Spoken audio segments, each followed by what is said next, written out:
Hello, I'm Jacob Grazzo. I was born and raised on a dairy farm, learned how to work hard with cows, but spent the majority of my life dedicated to education. I have taught and been a vice principal inside of Alpine School District for the last 13 years. I keep saying 12, but it's 13 years.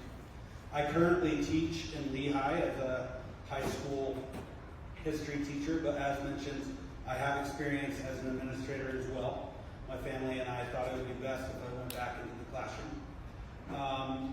I also have 4 boys that all were at Manila Elementary recently, with our oldest going to Pleasant Grove Junior next year. So I'm highly invested not only for the students that I work with, but also highly invested for my own kids. And I look forward to the opportunity to spend time with you tonight. This is the first question. What steps would you take to increase transparency and communication between the school board and the public? When I think of transparency, I actually think of informal as well as professional. And from an informal standpoint, I mean, the website is great, but if you notice on the flyer, my number is on there and my email is on there.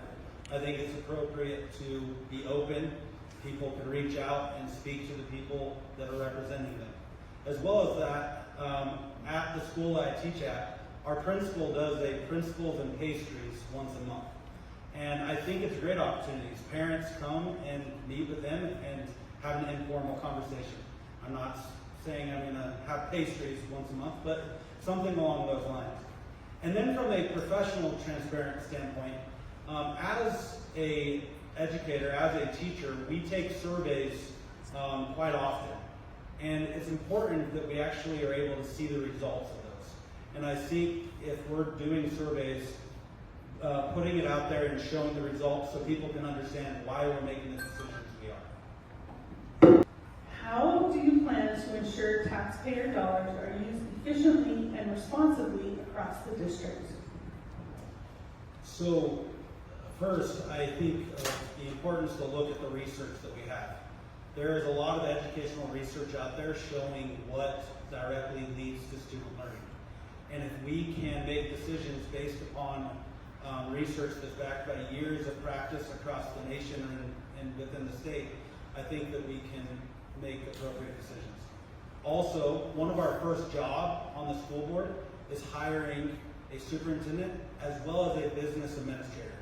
That business administrator is going to play a very important role in helping us through the budget dialogue.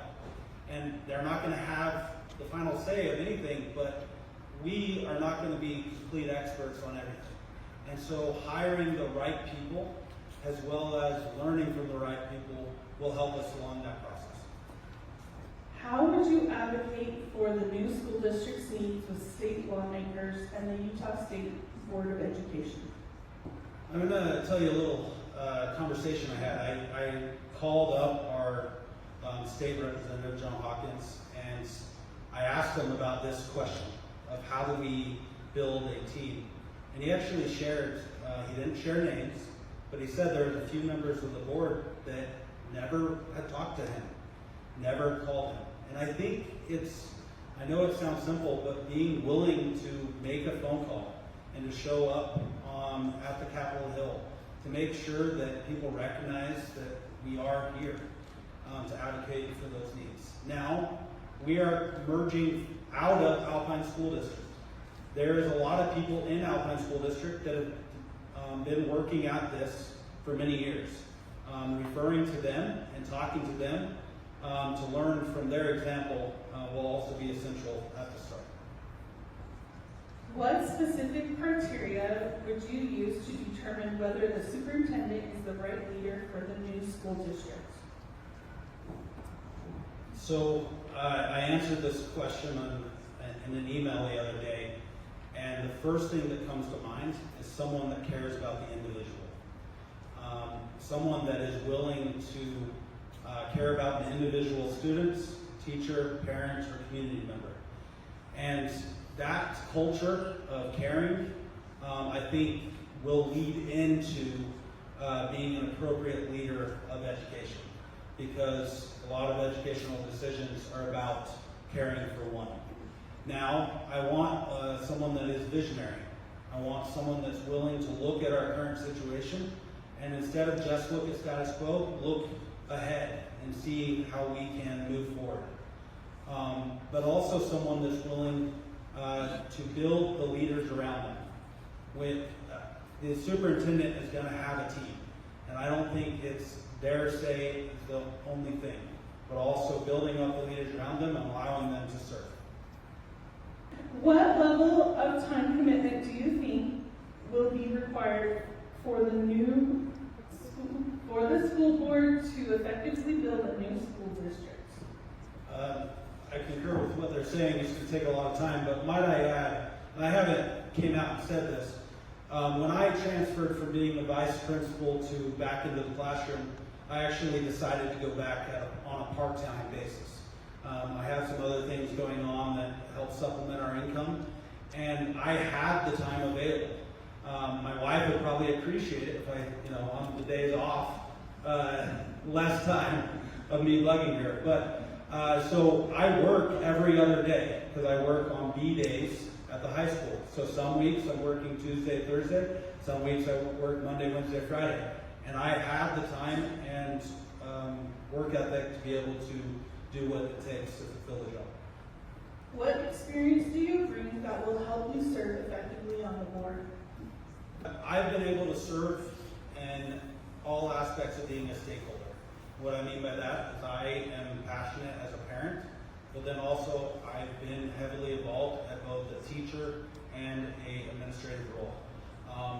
When I was an administrator, I served on multiple district committees, some on high-level thinking, some on technology, not just like how tech works, but looking at personal technology policies.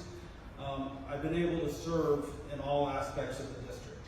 And then when I went back into the classroom part-time, I've spent a lot of time volunteering at Manila Elementary. I'm on school community council, as well as I've been actively serving in the classroom for all of my kids' classes. And so, very wide range of experience that will benefit me.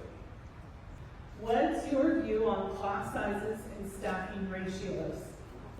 Class sizes are definitely something we need to address and look at. But I think what is most essential is to assure that we have strong teachers in the classroom. I'm not saying that we raise class sizes. I'm not saying that at all. But I am saying that research, John Hattie is an educational researcher. That's what he's done his whole life. And the number one things that leads to student achievement is having teachers that collaborate together towards a good purpose. And having teachers that believe their students can be successful. If you look at his research, those are at the top. Class sizes is on there, but it's in the middle. And I don't want to come across as saying we don't look at it, because we don't want to have huge classes.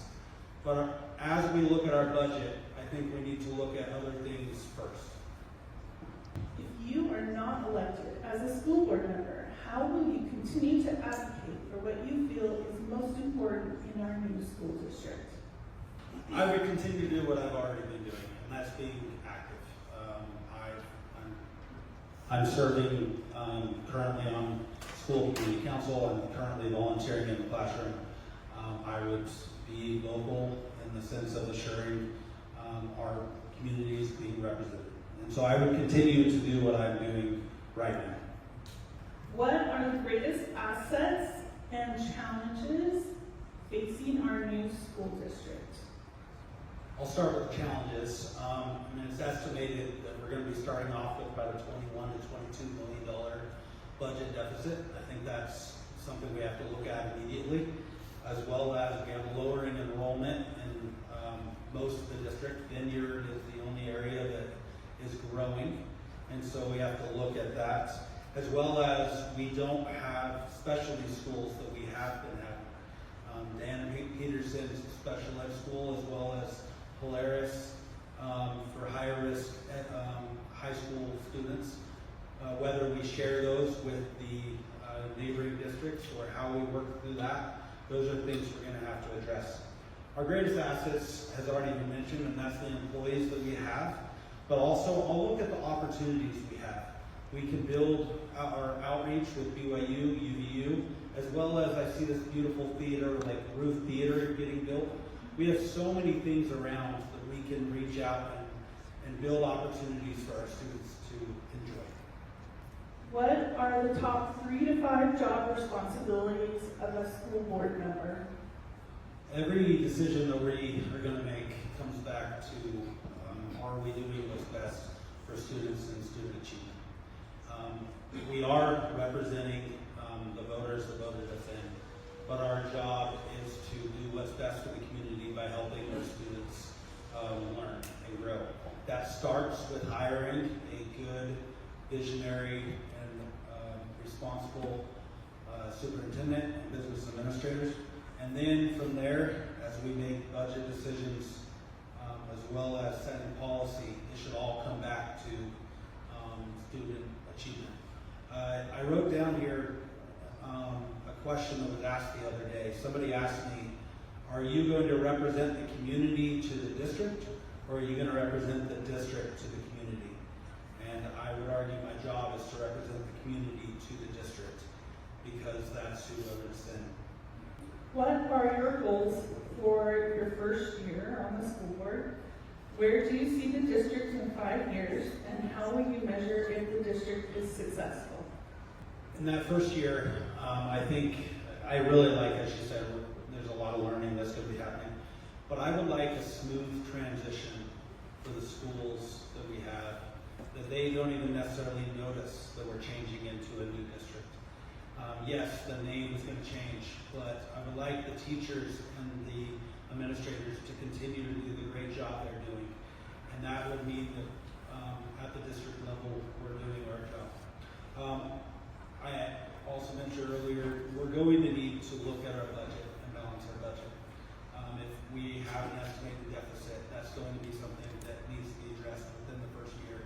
And all of that starts with hiring a very strong superintendent and business administrator. And then in 5 years, I would like to build upon the opportunities we have. I would really like to be a strong district, but have partnerships in the community, the partnership with surrounding businesses and colleges that we could look at as a great example of all other districts. You get 1 minute to convince everyone to vote for you. I bring a unique perspective as a very passionate parent with 4 kids in the schools today, and I'm actively engaged in their education, while also being the only candidate that has served both as a teacher and as an administrator, and been participated in all levels of the district.